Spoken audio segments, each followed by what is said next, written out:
মহান মুক্তিযুদ্ধের ইতিহাসে 15 ডিসেম্বর সিলেটবাসীর জন্য একটি ঐতিহাসিক ও গর্বের দিন।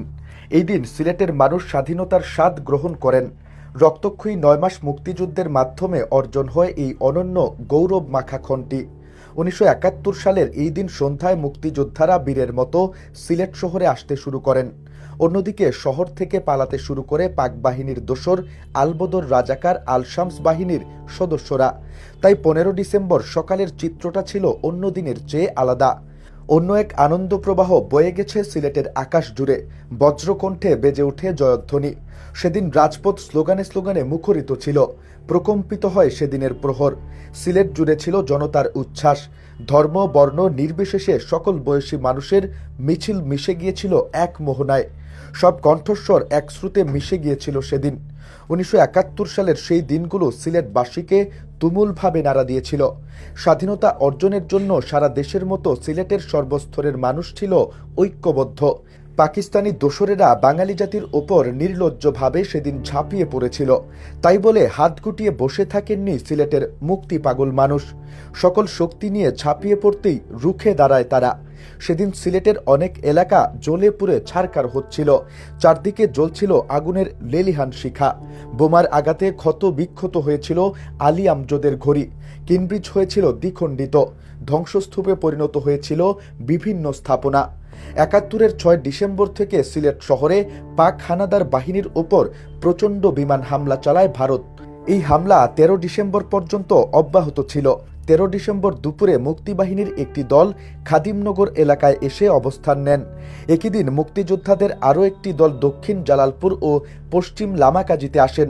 তখন ফাঁকা ছিল শুধু উত্তর দিক, কিন্তু সেদিকে সীমান্তবর্তী পাহাড় এবং বনাঞ্চল থাকায় দোসরদের পালাবার কোনো পথ ছিল না।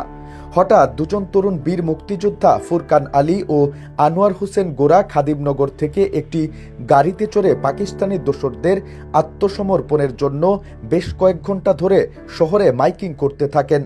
তাদের সেই মাইকিংয়ের মধ্য দিয়ে মুক্তিযোদ্ধাদের মনে নতুন করে সাহসের সঞ্চার হয়। পথে পথে বাসাবাড়ি দোকানপাটে থাকা উদ্বিগ্ন মানুষ তাদের কণ্ঠের ধ্বনি শুনে ঘর থেকে রাস্তায় নেমে এসে তাদের স্বাগত জানিয়েছিলেন।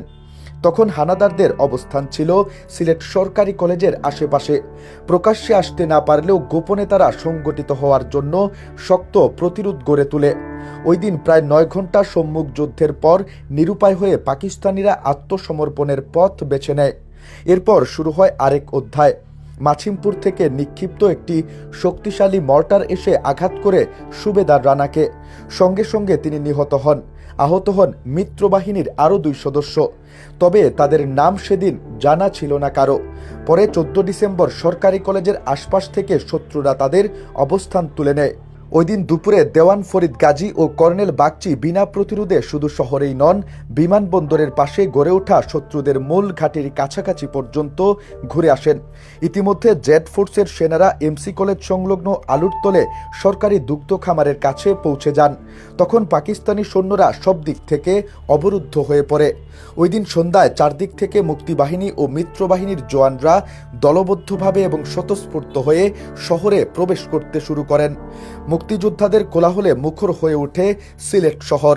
পাড়া মহল্লা অলিগলি পর্যন্ত এই খবর পৌঁছে যায়। জয় বাংলা স্লোগানে ভারী হয় বাংলার মাটি। পরদিন 15 ডিসেম্বর সকালে সকল বয়সী মুক্তিপাগল মানুষের ঢল নামে সিলেট শহরে। তাদেরকে ঘিরে ভিড় জমে পথে পথে।